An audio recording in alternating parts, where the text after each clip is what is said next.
मुलं मुली धरून 700-800 नोंदण्या म्हणजे एक चांगली प्रगती तुमची आहे आणि हिम्मतीनं वधूंनी समोर यायचं आहे, मंचावर यायचं आहे, आपला परिचय द्यायचा आहे आणि आपला परिचय देताना आपण सर्वांनी त्यांना प्रोत्साहित करायचं आहे, त्यांना आपण प्रोत्साहन द्यायचं आहे, वरांनी यायचं आहे.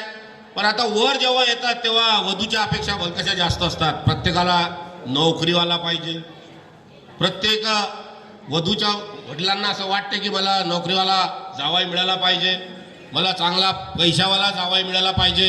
पण माझी विनंती आहे मुलींनो, तुम्ही पण ऐका, व्यक्ती हा निर्व्यसनी शोधा आणि कर्तृत्ववान शोधा. आयुष्यात कधी सकाळ होईल कोणाची काही सांगता येत नाही. आपला समाज जो आहे 70 वर्षाच्या या देशाच्या प्रगतीत आपला समाज जो आहे जिथपर्यंत प्रगती करत आलेला आहे, आपल्याला रेडीमेड काही भेटणं नाही. त्यामुळे तुम्ही संसारात एकत्र झाल्यानंतर अधिक मेहनत करा आणि आपलं अर्थार्जन, आपली गोष्टी, आपल्या सगळ्या गोष्टी आणखी तुम्ही कर्तृत्वानं पुढे जा. ह्या या ठिकाणी शुभेच्छा देतो सर्वांना.